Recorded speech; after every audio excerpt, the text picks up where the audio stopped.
সেটা যাবেনি এবং খুব দ্রুত সময়ের মধ্যে সিদ্ধান্ত নেওয়া এবং কাজে ঝাঁপিয়ে পড়া। তো তিনি বলেছেন যে বেশি লেট করবে না। তো সে যখনই আমাকে ফোন দিত, আমি যদি গোসল নাও করা থাকতাম, জাস্ট কোনো মতে একটু মুখে পানি দিয়ে দেখা যায় চাউলে দিয়ে মুখ মুছে বের হয়ে যেতাম তার যে কোনো ফোনে রেসপন্স করার জন্য।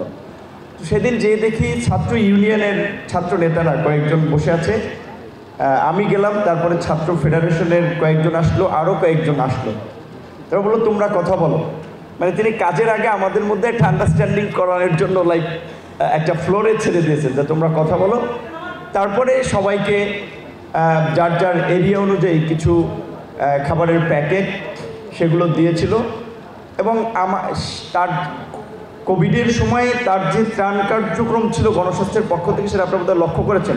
বস্তা ছিল, এক একটা বস্তায় 20 কেজি, 25 কেজি, 30 কেজির মতো খাদ্য সামগ্রী ছিল। পরে আমি ঢাকা, ময়মনসিংহ, নারায়ণগঞ্জ অনেক জায়গায় আমাকে পাঠিয়েছিল যে এটা তোমার মানুষের সাথে মেশারও একটা সুযোগ, রাজনীতি করার সুযোগ, তুমি ইয়ং মানুষ, ছাত্রদের নিয়ে বেরিয়ে পড়ো। আমি ব্যক্তিগতভাবে তার প্রতি খুবই কৃতজ্ঞ যে আসলে ছাত্র আন্দোলন থেকে আমরা সেই কোটা সংস্কার, সড়ক আন্দোলন, তারপরে রাজনৈতিক ক্ষেত্রে অগ্রগতির ক্ষেত্রে সেই থেকে তিনি সবসময় বিশেষ করে আমাদেরকে পরামর্শ দিয়েছেন, সবসময় স্নেহ করতেন। তো আমার একটা আফসোস রয়ে গেছে যে আমার ওয়াইফের একটা শখ ছিল যে আমার মেয়ে, যে তার একটা মেয়ে একজন বিশিষ্ট ব্যক্তির সাথে একটা ছবি থাকবে। তো তিনি বারবার বলছিলেন যে জাফরুল্লাহ চৌধুরী অসুস্থ, কখন কেউ আল্লাহ জানে, তুমি আমার মেয়েকে নিয়ে যে ওর একটা ছবি তুলে রাখবা তার সাথে।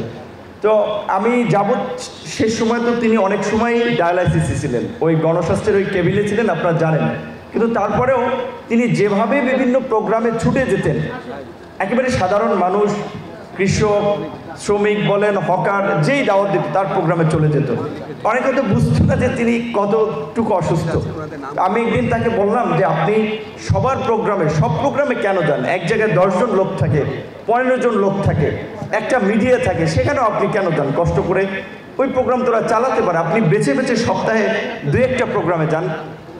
তখন সে বললো, দেখো তুমি কথাটা বলছো, আমি জানি যে ওদের লোক নাই, আমি গেলে 2টা লোক বাড়বে, ওদের এই খবরটা একটু পত্রিকায় আসবে।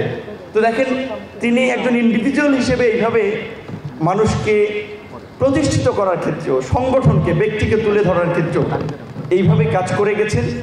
তো গত বছর একটা স্মরণ সভা নানান প্রতিকূল পরিস্থিতিতে হয় নাই, এই বছর হয়েছে। আমি অনুরোধ জানাবো গণস্বাস্থ্য কেন্দ্রকে যে তার যে আদর্শ, যেটা বলছেন আজীবন যোদ্ধা, দেশের বন্ধু, তার প্রতিষ্ঠানটা যেন সেইভাবে কাজ করে এবং আমরা সবাই যেন তার প্রতিষ্ঠানটাকে সেইভাবে এগিয়ে নেই, তার প্রতিষ্ঠানের মাধ্যমেই তিনি বেঁচে থাকবেন। এবং আমি আরেকটা অনুরোধ করব, যেহেতু শিরিন আপা সহ তার পরিবারের সবাই আছেন, তার পরিবারের পক্ষ থেকে উদ্যোগ নিলে আমরা সবাই পাশে থাকব। তিনি যে মাপের মানুষ, একজন পরিচ্ছন্ন মানুষ, প্রকৃত আদর্শবান মানুষ, তার নামে যদি কোনো একটা সিম্পল পুরস্কারই এই ধরনের মানুষকে সমাজের দেওয়া যায় প্রতি বছর গণস্বাস্থ্য কেন্দ্র থেকে কিংবা অন্য কোনোভাবে, সেটার একটা উদ্যোগ নেওয়ার জন্য আমি আজকের আয়োজকদেরকেও অনুরোধ জানাবো। ধন্যবাদ।